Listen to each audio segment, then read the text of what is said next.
Let's get this party started. No, I don't get the reference. I think I'm going to take out my fisty glue man and burn him in effigy, because I'm so angry. You should. Even if we were to gnash our teeth and shake our fists impotently at the air and why and tear our clothes. Welcome to the Deadzone podcast. Deadzone is the sci-fi tabletop miniature skirmish game from Mantic Games.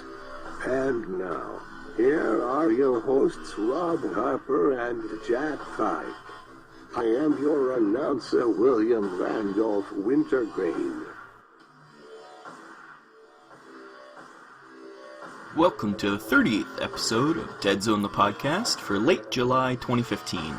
In this episode, we discuss the cards of Deadzone, have a review for some amazing mats, and continue looking at the Warpath Alpha rules.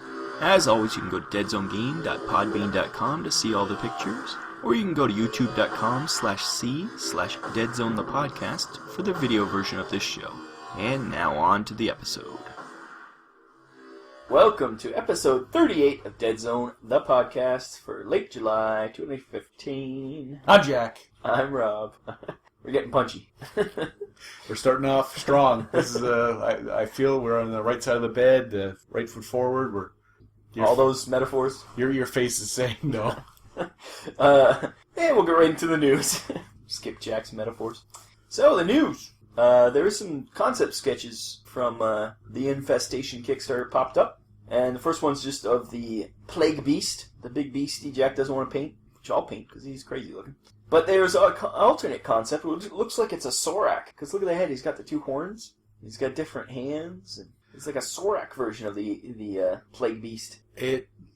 Because it's a sketch, it's really hard to see what's going on with the back legs. The back legs look like I think they're tentacles, yeah. Tentacles? Yeah, they're not even legs. The head, I wonder if the Plague Beast is just a variation of different races that are... Not just, it's a Sorak head with like a nameless legs. Legs and a... Teraton hand almost. Or something, yeah. That is a Teraton hand with two spikes. You're right. Yeah, like to me, that's what it looks like. Yeah. A genetic... Frankenstein. A genetic soup of... We don't know if they're producing this model or if it's just a sketch, but he's pretty cool.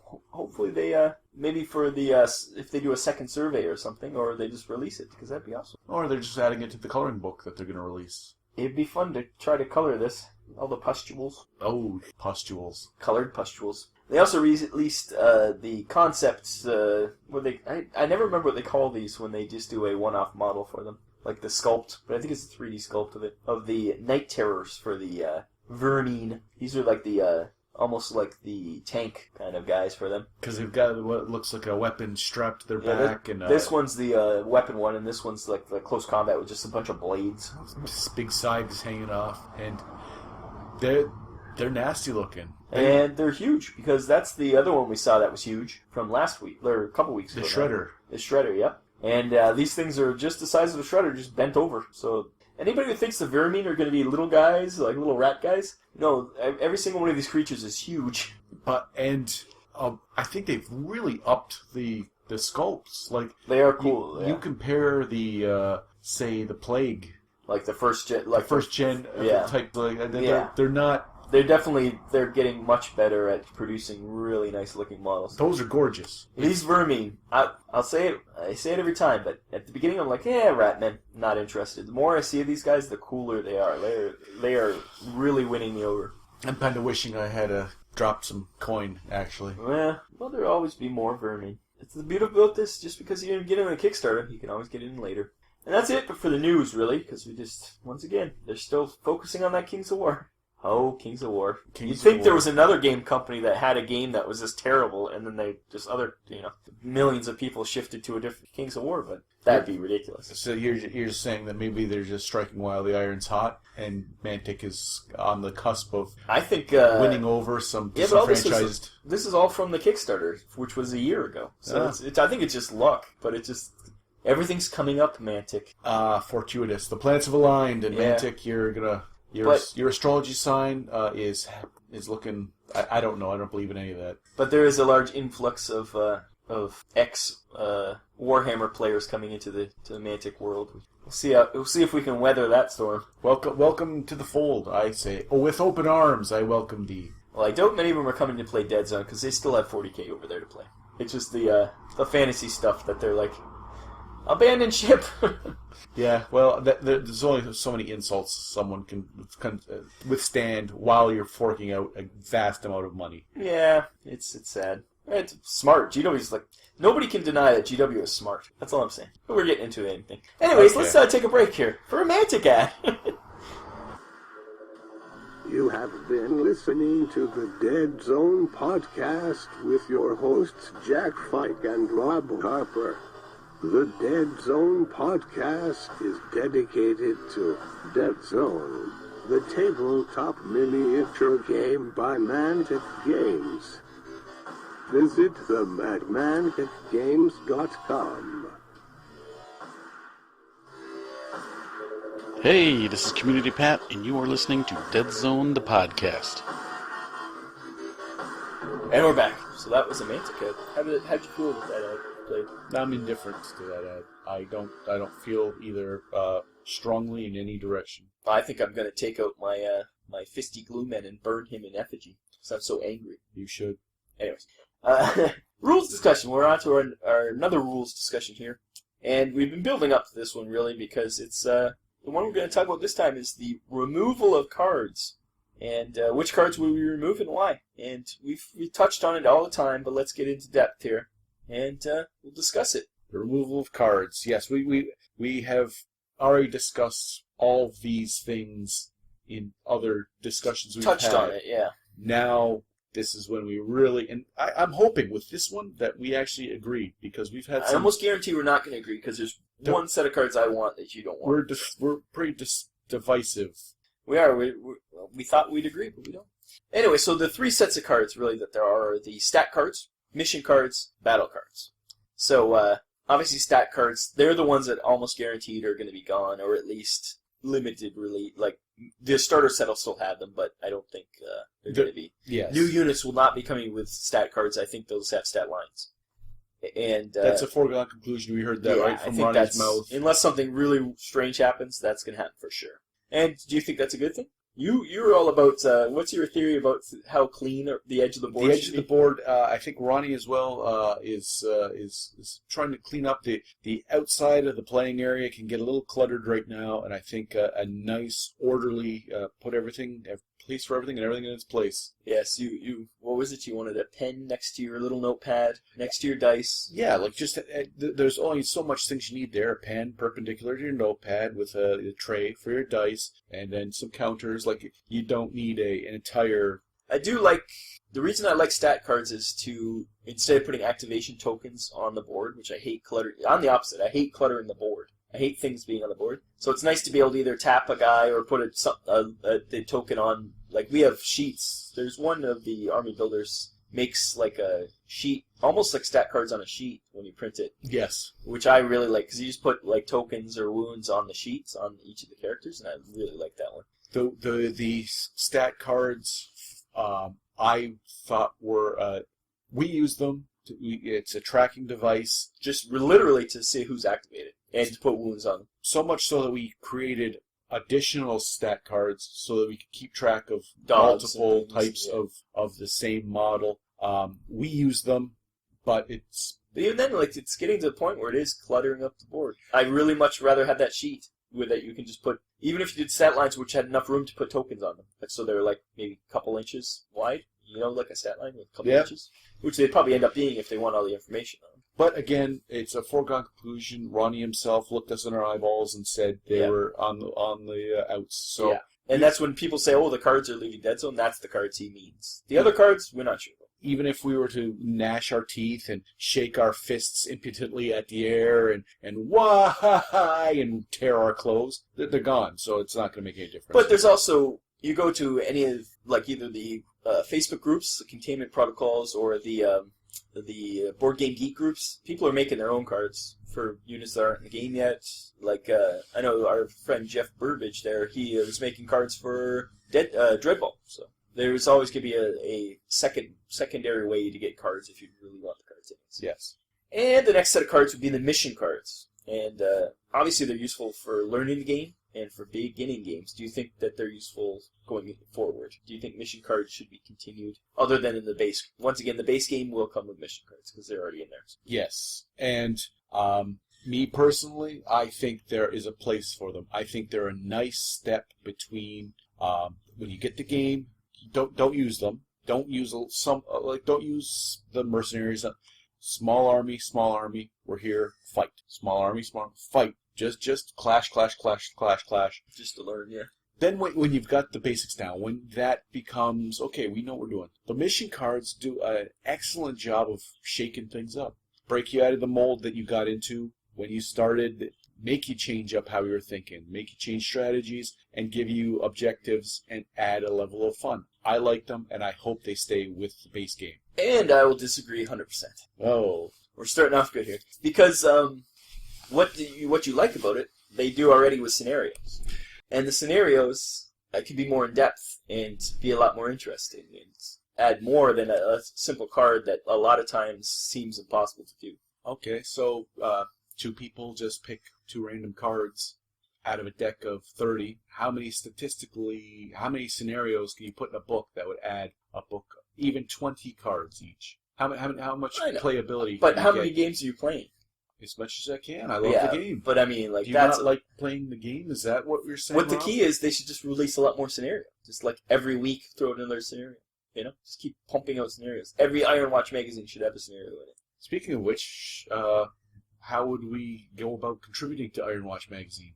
Put our own scenarios in. Yes, that's true. We should be doing. We're the problem. We're part of the problem. Because they need more content. That's exactly the content they should have. Deadzone scenarios should be a section in the Ironwatch magazine. Maybe we'll have to start doing that. What a good idea! Right on the air. Deadzone. Please steal it for us so we don't have to do the work. But someone should start doing this and call it Deadzone the scenario. Yeah, there you go. We did do Deadzone the article for a while, so yeah, it only makes sense. Okay, so you disagree? I think I like scenarios better, and I find the whole. Maybe it's just the cards that are available now. I don't like the VPs. I don't like VPs in general. Victory points. It kind of reduces the game to point mongering, right? You're just trying to get enough points to win instead of playing it out how it should be played. But I like the idea of scour missions, and I like the idea of those missions. I just don't like the VPs of how to win them, because half of them, especially the scour ones and stuff, it's hard to win. Sometimes the combinations don't work out with your capture and control. Your faction, the cards that you've picked, both sides. There is some randomness that can lead to some difficult situations. Maybe that's what spoiled me, is that I just don't like the cards available. If they improve the cards, maybe that'd be better. And we lingered on the cards for a long time. We've not even done the campaign, and we've been playing this game for a long time. Again, that's on us. Yeah, we're always trying different things, so a campaign wouldn't work when you're trying different things. We're still using the crutch after the leg's healed, and it's a little bit painful. Oh, but so I'm just saying, with the original box set that you get, it's that extra playability right there in the box. You're done. I'm not saying get rid of the main box. The scenarios are another step above. Now you can. This is what a tournament would be like. This is what get a more organized situation. But I would. So you think there's a place for both? I would not want to see the cards disappear. But it's another card you can be able to get rid of from the side of your board. Well, it's one card for each every side. other card is just like a little deck. That just counts as one card in the space-wise. It's just a deck. Sure, it's a little higher than a card. Stat cards not, because you have to put stat cards across. So it brings us to battle cards. So I personally like battle cards. We've gone on record that I like the cards. I just don't think they do enough different things. But you need a free short action card. I think that's important. But what about what about battle cards? Do you like battle cards? Get rid of them. Yeah. See, I thought you'd get rid of battle cards. I like battle cards more than Command, obviously, and it adds a little flavor to it. And maybe they could just improve it by making it like a deck building kind of thing instead, like a deck building. Oh. So it's not like just you're randomly drawing cards and you have 7 cards, but you keep drawing cards but you don't get to use it right away. You're putting it so it's in your chamber kind of. And then when you reshuffle, you might get those cards, like deck building. Like we played Legendary. Right, where you could stack a deck to match your playing style. Mm-hmm. If you really... So yeah, you draw 3 cards, say, and put them face up so you can see them. and then you choose the card you want, and then you put it in the bottom of your deck, and you have to reshuffle every time. Again, sounds fun. Yeah. We'll try it one day. Once again, it's the cards variety is not great. I find you get a lot of cards in your hand that you can't use, and you're just like, why do I have this? But it's a lot of outside of the board fingering and moving and organizing and stuff. I'm going to stick with your leaders on the board. His sergeants are with him. If they can't, through the gameplay, if you can't say with like my theory, a short action of your leader should be to tell one of your models they can do a short action. That's done. I elaborated a little bit saying that the if they're farther away, there should be a roll. But again, there's plenty of wiggle room in my theory. Yeah, you like your. And the other was that a strategist would be able to do that twice, and the tactician would be able to do it once. And that way you would be able to do 3 additional movements throughout each turn. If you had 2 of those guys, if you wanted to go without a leader, then that's your fault. And it just seems so easy, so streamlined, and so on the board. Might be too powerful. That's my only. You're on the board. You're playing. You're paying attention to the pieces, and you're not outside shuffling and moving and stuff. I would get rid of those cards. I like the cards, but I also think they would simplify the game a lot to take the cards out. All of a sudden, you wouldn't have to think about what's in your hand. You wouldn't. Oh, I forgot to do this. Yes. It would. There'd be a lot less surprises in the game with your characters. You'd be like, how many times you fight and all of a sudden, oh, I got this. You get screwed. Like all of a sudden, oh, we got +1 to shoot, or there's a lot of things like that which would take it out of the game. Extra moves, get mean. Yeah, extra moves especially. So you're like, oh, he's 3 away, he can't get to me. Because there would be a lot of extra moves given by the leadership. That's the thing, yeah. That would, if you got to change the leadership, get rid of the cards and change the leadership. I will concede that if they overhauled the card system, I could see it being better. I'm just spitballing here, but what if you chose 20 cards, your opponent chose 20 cards, shuffled into the same deck? I was thinking that too. You're sharing the deck, yeah. That way you're getting the cards that he thinks he really needs. Or even deck building, and then add my deck building thing where you're both drawing, so whoever gets initiative gets to draw the first card. Oh, I wanted that card, now you gotta, Something like that. I can concede in the future if someone really wanted to if their pants were so tight for having those cards there, that they just had to, retool it to give it a little pizzazz. Yeah, there's got to be something added to them. But then you would have to take away the fact that the leadership on the board also gives commands. Yeah, it's one or the other. I don't think it's got to be one or the other. Yeah, I agree with that 100%. Did we just find a middle ground on something too? Well, not really, because we both want the 2 different things, but we do agree that there should be one or the other, not both. And we just conceded that there's a way to make it. Both ways. We both saw that both ways could be. Oh, I can see going either way. It doesn't matter to me that much. Just simplify it. 2 episodes ago, you were sharpening a toothbrush and you were going to shank me in the shower. I don't think it was ever that violent. Oh, well, then I will put my soap-filled sock away and pretend that never happened. I think someone wanted me to see him in the shower. I watched Orange is the New Black, so I apologize. I don't watch that show. Well, on that note, we'll take an ad. Take a break. And leave an ad. Yes. Enjoy this ad we have left you. It is time for a brief message from our friends at One More Radio.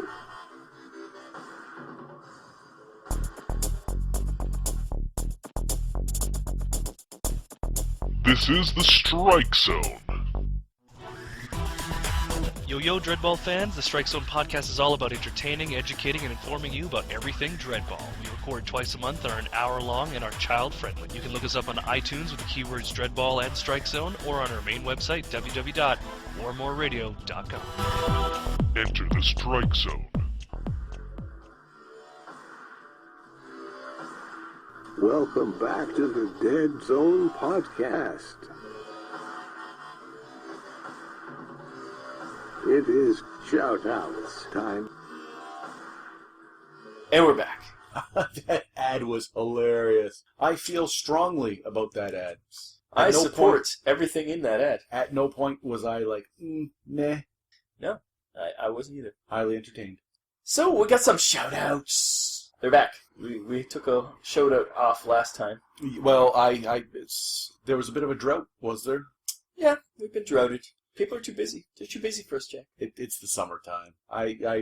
Everyone's outside. And this show actually isn't someone who actually knows who we are. So. Oh, dear God. But it's a shout out to something that everybody should check out. It's called, it's from the latest Ironwatch Magazine. And it was space combat rules that Mike Tittensor came up with. It's called Deadzone Quarantine. And it's an interesting rule set that gives you space combat. They wanted to, in their local thing, their old local games group, they wanted to have something in between where before you landed on the planet, they want to have some combat getting in, and they created these rules. And it's a neat little rule set, so you should check out this Ironwatch Magazine. They have a link to the rules. We'll put the link up in our show notes too. And if you want to check out space combat for Deadzone, something that we asked about before, but they keep pushing off because they don't see that as a focus. Even though I think they should have struck when the iron was hot, when things like Drop Zone Commander, and now that it's kind of gotten saturated, because now there's the Halo has got its own space combat game coming out, and there's another one, Planetfall, I think it's called. So there's quite a few space combat games, but if they had just gotten onto it right away. I think as long as they address with the games that they have now, address the moments between a dropship coming into range, a dropship dropping off troops, and a dropship taking off, and the damage you could do to the ship, the abilities. Plus getting through this is also getting through the quarantine too with the enforcers, so they could have like I think they have boarding actions in the rules and stuff. But I'm just talking like in our existing games in right Deadzone now, themselves? in Deadzone, even if you should be able to like shoot at the plane as it's coming down. Yeah, something like that. I think that's Warpath's going to have that kind of stuff. Address that now, so that when Warpath comes out, because when Warpath comes out, there's going to be vehicles, there's going to be things like that. I think people are clamoring for more than what we're getting right now, especially in the world. Yeah. And with Warpath just on the horizon, people's ideas, their brains are just chocked full. Yeah, people are excited. So so that's a shout out for them. And please go check out Ironwatch Magazine because they have a lot of things like this in there. So thank you, Mike, and we hope to try out your space combat if we can ever figure out to get some models. We need some space minis. Do you have any space minis kicking around your house? No. Maybe we could use bottle caps. You make bottle caps. As he drinks. Now for a segment we call Our Stuff. So on to our stuff. Our stuff. Jack, have you, anything happening in your world with our stuff? Not this week. No, I am tapped. You last month or last episode you fixed the Crystalline and that was it? Yeah, I did want to paint my Z's. But I've had to work a considerable amount of overtime, and I know what I'm going to do, and I know that it's going to take a little. They're much smaller than I. Yeah, they're teeny. They're tiny. I painted a couple Z's, and they're really teeny. You're kind of like just impressionistic painting on those things. Yeah, we're going to get all Monet on this one. Yeah, because they're so small. So they're like pretty much 15mm model. Maybe even smaller. It's like painting Flames of War for. But I had every intention of having them painted for this episode, and I unfortunately have been unable to. Oh well, you'll get to it eventually. Yes. I, on the other hand, finished off my Deadzone or Dreadball Extreme. Finished it off. Look at that guy. This guy's Dead Man. I made him red because he looked like he had raw skin. And I did some nice shading on his redness. Did he get flayed alive? Yes, I tried to make him look like he was flayed alive. Yeah. Oh, okay. And I also, since he was he used to be like the All-American, I tried to make him red, white, and blue. The red was his skin. Ew. And there's his back. His backy glory. And I also did the injured Craw with his broken wings. And the Yindish guy. Yindish with, he's looking pretty Dr. Zaius there. Dr. Zaius? Yes. And I also did these guys, the big brain spider guys. I did them in purples and reds because I thought the purple and veiny and throbbing and pretty much, yeah, engorged. Their heads are definitely engorged. And I did my whole holy. Look at how much you painted. And I did my whole. This is my convict team. And I also, since I had extra of those Yindish Yindishes? Yindish? Yinjai? No ideas. Yindish, I modified them up to make them into sergeants for Deadzone. So I gave this guy, he kept his claws, but gave him a weapon, and this guy gave a shield and some kind of grenade launcher. I'm a fan of the Yindish. I would field a full rebel team of Yindish if I had the chance. Oh yeah, for sure. And so these are extra sergeants, maybe even to use with Warpath.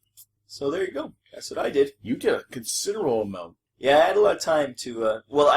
Part of I did on the containment protocols. Every month they do a painting pledge, and my convicts were my painting pledge for last month. So got them done. So you have a big network, a support group, people urging you to get your stuff done. And... Well, if you're non-compliant, they make fun of you. Oh, you must pledge. Mocking and ridiculing is a key factor. A legitimate factor in this. Yep.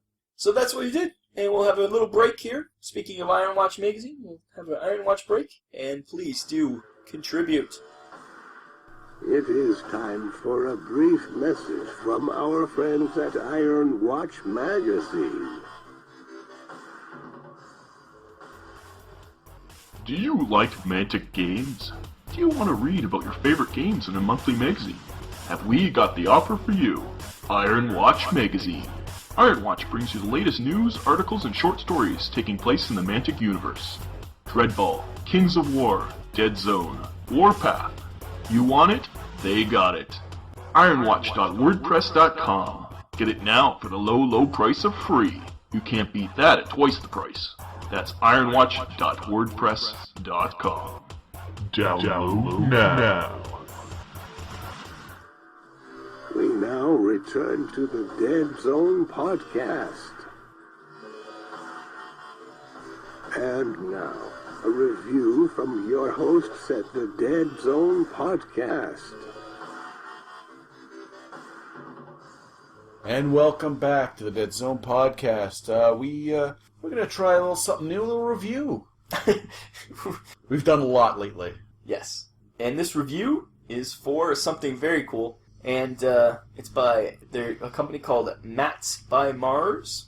And it's matsbymars.com. And they are in the United States. And they just started new mats. They're vinyl mats. And they have new Deadzone mats with 3-inch squares on them. And it's made of vinyl, and you can even use dry erase on them. So it's kind of cool. You can put dry eraser on them. If you have to make notes next to your guy, you just write it on there and wipe it off. Or if they're injured, you can even put like a little thing next to them when they're... Blood splatter. Yeah. Get some red dry erase. And they have all different sizes. And right now they have 2x2, 3x3, 4x4. And you can get any of them with the Deadzone cubes on them. And that is what makes the difference between the other mat that you got years ago and... They don't have the cubes. That's what I'm saying. And this right there, you can see it's got the lines right on it. Yeah. Now, we took a look at it. The 4x4, it looked like a... it had some cobblestone... Yeah, they call it the Abandoned City, this one. It's got like lichen and stuff growing on it or something. It looks like if you were playing, say, a role-playing game that you used miniatures for, or if you were playing a, say, I don't know, it looks like it's got that aesthetic, but it will look dynamite with the Deadzone stuff. It'll look like an overgrown kind of It's going to look like because the original mat that Deadzone released is a gray, sterile, industrial looking, which is fine. It works good with certain sceneries, but when you want to mix it up, I think the stuff that we did that looks like it's been... This will look good on this destroyed mat, yeah, for sure. Yeah, I think it's going to look really nice. And this is like I say, 4x4 mat, so it's the equivalent of 4 Deadzone mats put together. To expand the game, to open it up a bit, to again, like we were talking about earlier during the rules discussion, to go from the basics and just expand the game a bit. We haven't used it yet, but yeah, and it's only $51 too. So the equivalent in the of course the Deadzone ones are the mouse material. This is just vinyl, but it's sturdy and it's nice backed vinyl. But the other one would be $100 for the same size, so because you'd have to buy 4 mats, and they don't make them together like this. This is one big mat, so it's cool. And the thing is, you whip that around the table, and it just laid flat. Yeah, it didn't because it comes rolled up. Yep. And I at first I didn't know what it was, because the white lines are subtle. They're there, but it's They're very subtle, which I like too. And look at that. And that's when I was like, we gotta play. Yeah. And B, I'm gonna base some models with a little more overgrown. Yeah, because you've been basing them just to fit on the other ones. So all mine have a white to gray base that don't match exactly, but kind of blend in.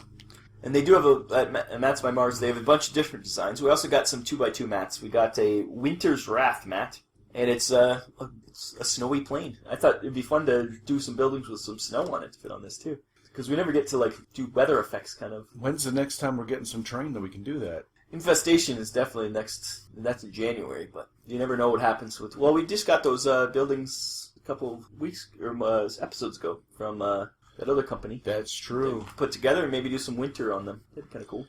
That's true. Or winter basing some Deadzone models when they come. Yep. And there's also, we got a Swampland. The Swampland, the lines are really, really, really, like you could barely see them. Faint, yeah. But you don't, as long as you're looking at the board, as long as you can see them, that's all that matters. It's better to be faint, I think. I agree. It's a nice it's a nice reference to have on the board, but it doesn't need to dominate the board.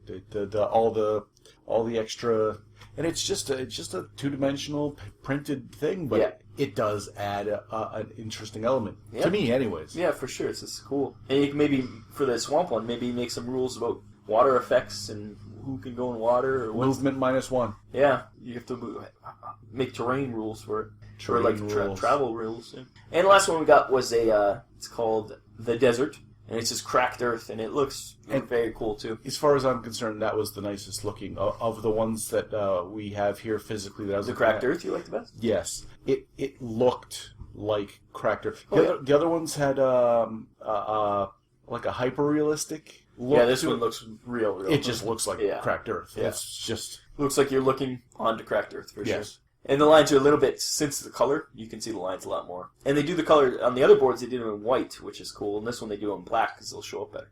And they have a lot of different designs. This is not even all of them. And they are also looking for anybody to suggest other designs. So if you have an idea, write to us and or put it in our comments or on the YouTube comments or on Twitter. Let us know what other mats you want from Mats by Mars, and if they get enough people liking them, they'll make some more different designs. They want to expand. Yeah. Get into the Deadzone market. Get the range going, because people are clamoring for different mats. I think, like we were. The new Infestation only had one different one, which was kind of like a Mars, like reddish kind of planet. Well, we've gotten Ghetto before, and we came with the mousepad mat and the paper mat that came with the original, and it works, but it's not the same as having a nice big spread. And really, our armies are getting bigger. We're working our way up to Warpath. But as Deadzone goes, a 4x4 now I think is the perfect thing for us. 4x4 is perfect. It comes at the right time for us to play. Yeah. I know we haven't even done the campaigns yet. We should. Yes, eventually. Or even zombie rules we haven't done much of. But just a good knockdown drag out on a big mat like that. We do like 100-point army on a big mat like that. That'd be fun. Get some striders going. Yeah. And bigger mats are bigger fun. And so please do, contact us. Tell them what you want to see on their mats. Like, I don't know, space station, or what else we get? Got an idea? City streets. Just more city streets. Factory. Maybe just like almost like diamond plating, because it'll match the infestation a bit more. Like just all diamond plate. Shallow water. Yeah, some water. Like lava. Oh, like lava with islands. The black rock with the... And you have to like jump over the lava to go different places. Red and yellowy, glowy things. No, we're taking that. We're going to... So any of these. So we'll send any suggestion you got to Mats by Mars. Or you can contact them directly. Order some stuff. Except for lava. Don't tell them. That's our idea. But as long as they make it, I don't care. Oh, the smaller mats. We forgot to mention. The smaller mats are $21. So it's still cheaper than the Deadzone ones too. So and you get the variety. If you do contact Mats by Mars and you're ordering or you're got tell them we sent you. Yeah, just let them know though, because this is pretty. But I think we're not the only ones that needed something a little different. Variety, Matt's variety for sure. Yeah, and as a rating goes, oh, these are 5 out of 5 for sure. I think they look awesome. yeah. And it's just the variety. Like you say, you're so excited to play again almost because you want to play on these different mats. I'm a little critical. I'm more critical than you are. Yes. And I'm not wooed by the same things that you are. Not usually. I'm wooed by shiny things. And I've never given a perfect review. I'm going to give 5. I'm excited to play on that mat out of 5. That's it. That's a good review. That is a good review. So yeah, please contact us. Let us know. You have been listening to the Deadzone podcast. We will now take a brief pause for an important message. Countercharge. Countercharge is the first podcast totally dedicated to the game Kings of War. Join your hosts Andrew, Mark, and Rob as they delve into the world of Mantica and bring you in-depth coverage of all things Kings of War. You can find us on iTunes and at ohiohammer.com, a proud member of the Ohio Hammer network of podcasts. Hey, this is Jack from the Deadzone Podcast, and you've been listening to the Deadzone Podcast. With Jack from the Deadzone Podcast. So much Deadzone Podcast, it'll make you vomit. We'll move on to our Warpath discussion. More Warpath discussion. Warpath discussion. The first episode we did movement, and that was a rousing success. We were 100% correct in everything we said, and there's no doubt about that. And even listening to that again will just reveal our genius. Last time we Hopefully we're a bit more accurate. We were a bit more accurate, and also we had discussed the combat. Combat, yeah. Shooting and the melee and some of the small things to deal with that. And now we're going to expand from the basics of the combat to things to do other with things, the combat. Yep. And we're going to, there's some other actions, and then there's going to suppression, and then we'll talk about terrain. And special rules Yeah, after and some that. special rules. We'll skim over the all the different special rules they got. Yeah, we're not going to just read you the rule book. It's not. Yeah. This isn't trying to put you to sleep. But we're just We want to give you a taste of what Warpath is about. dipping our toe in. So for other actions, we've talked about the regroup action earlier, and once again, there's short action and long actions in Warpath, just like Deadzone. Regroup's a short action, and it lets you remove one suppression token from your unit, which is pretty cool, because that's how you start kind of healing yourself a bit, because too many suppressions get bad. And we'll talk about suppression in a little second. And entering and leaving terrains, the long action, we talked about that. You can double move as a long action, just like Sprint. And there's a rally, which is a long action. So it's like regroup, but as a long action, you remove D6 plus 1 suppression tokens. So And, you've doubled the amount of time you've taken to do it, so the results are better than the regroup. And it also gives you, with the rally, it also gives you a move action. So you rally and you can move, but as long as it's not engaging another enemy. So you kind of like get together, you can move your certain amount of inches. And Move to some cover if yeah. that was the problem, or... So that's just a few extra things you can do in the game. Now we'll move on to suppression, which is the major thing in this game. And so as we talked about before, you get suppression tokens as you get shot up or stabbed up. And a unit can become suppressed if it has more suppression tokens than it does have teams remaining in the unit, which that's kind of interesting. And once you get suppressed, you only move at half speed, and you have a -1 penalty to shoot and assault. So you definitely don't want to be suppressed. It's kind of interesting that I like the way they do it, because it doesn't matter how big your unit is. It's if you have more suppression than your teams. So if you have 3 suppressions on your unit and you only have 2 teams left, those guys are scared and they want to stay down. And your teams are decided by your people and how it's organized, and it kind of it makes sure that, well, it actually it kind of leads you to suppress one group at a time, concentrate fire to one unit to one try unit, to keep them out. get all of those suppression tokens on them, then possibly charge in and take care of business once they're... But it's a strategy that it'll take some playing to really get the feel for... It almost, like Deadzone, Blaze Away is important because you can pin people. This is the same idea. This is just in bigger form. And you do remove suppression 1 per turn, so you do recover slowly if you're not getting more put onto you. But if you have triple the number of suppression tokens as your unit, you get grounded. So it's like being pinned in Deadzone. Which makes sense. It's the same kind of structure. They just named it slightly different. And the naming of it different. I would almost wish they kept the name. Yeah. Because these are different scaled, same game. Yeah, mechanic. Same world, same units. Yeah, like I can understand the dice didn't work for whatever reason. Yeah. Well, plus you need like 30. You're not gonna get 30 d8s. It's hard to get that many d8s. D6s are a dime a dozen. Yeah, so like I said, I understand why the dice are different and why some of the stuff, but I like the one world concept. Yeah, and I like that they should have kept the naming conventions, even though we don't even call them by the correct names. No, we don't either. Suppressed is one. What's the last one? It's not pinned. It's something else, isn't it? Is it pinned? You call it Case of the Vapors. I do. Look at the vapors. Yeah. So, and we just say move instead of sprint. Yeah, we never use the correct terms. It's really not. I've never said get mean. I'm gonna get mean. No, yeah, I'm standing up. I'm standing up. Yeah, we always say standing up. Or I'm removing the X because there's always an X. I've gotten enraged. I've said enraged that. is one word we usually actually do. But for the most part, we're basically Philistines, and we don't. We make up our own words. So another thing that's neat is that a unit inside terrain can never be grounded. It means you feel pretty safe inside of a building. You're not trying to duck down. You're not laying on the floor inside the building. You just keep You've got enough cover. Yeah. And grounded units can't make any action during their activation except for rally. They may not be placed on Overwatch. They may not make charge reactions, so they can't be reacted. They may not retaliate in assault. That's when you're grounded, you can get stabbed to death. Like that's the way you die in assault. And they may not issue orders, which is the command structure.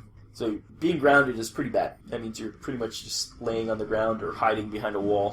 And as for more about recovery, for grounded units, they must try to rally. And you have to roll 1 die for each team in the unit and compare this roll to your first breakpoint.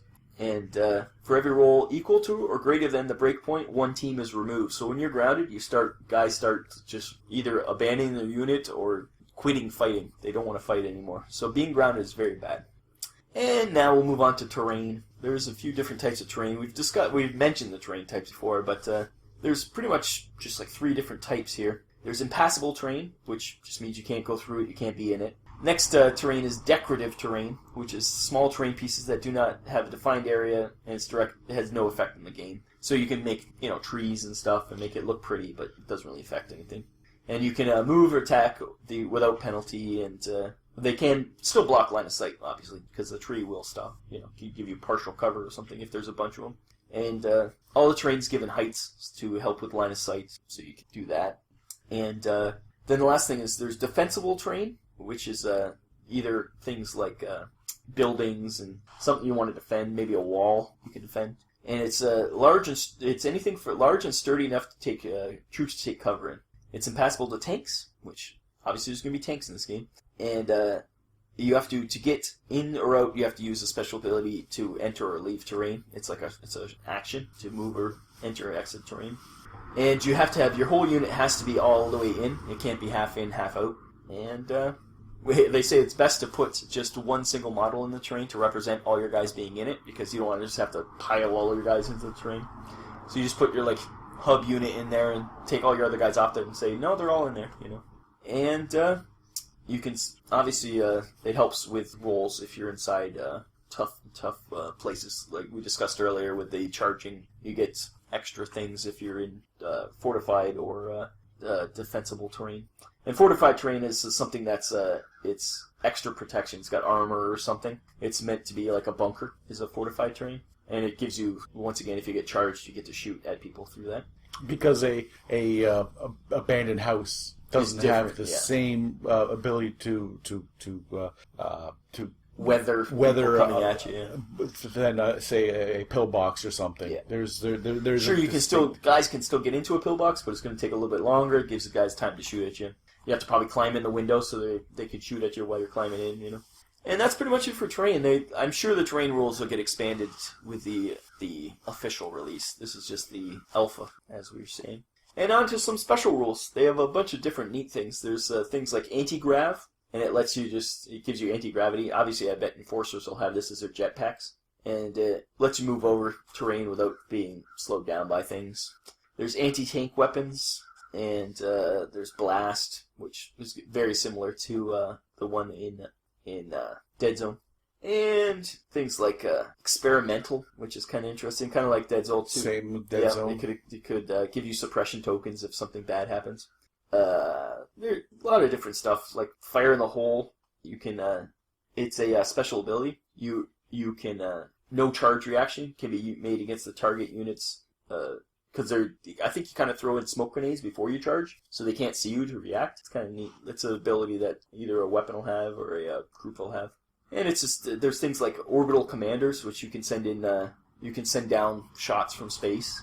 Like, it's pretty neat.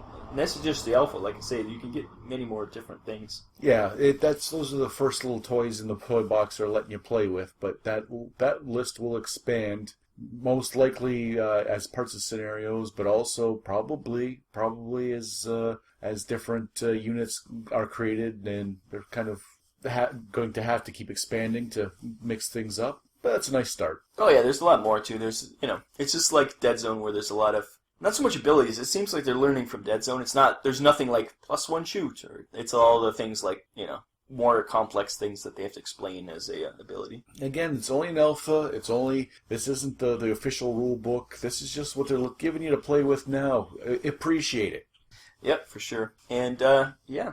We'll go on to vehicles, and then there's command actions. There's still a little bit more to talk about the Warpath as we go forward. But I think that's another episode in the can. Another episode of the Deadzone podcast, all wrapped up and made purty by our sweet dulcet tones. Yep, we try. This one might have been a little shorter than usual, but we try to get them around an hour. We do hope you enjoyed this one, and until next time, keep playing some Deadzone.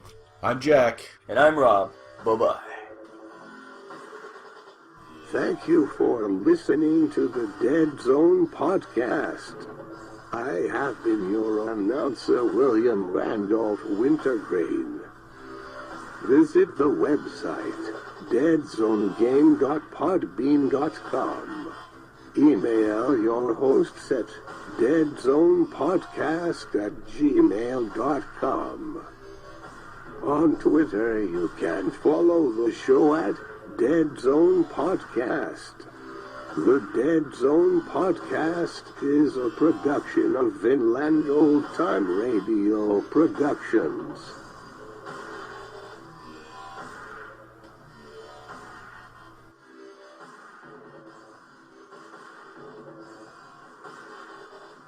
You have been listening to the Deadzone Podcast.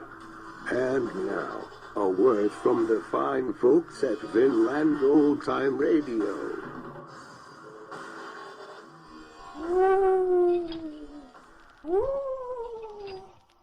Jack! Is that you, the ghost of Christmas past? No, I'm the ghost of podcast future. I'm intrigued. Do tell me more. The future of podcasts is Vinland Old Time Radio. I know it sounds oxymoron, but it's not. Where can I find this podcast? VinlandOldTimeRadio.podbean.com. And how many doubloons will that cost me? It's free, unlike my soul. Oh, to go there. Bye.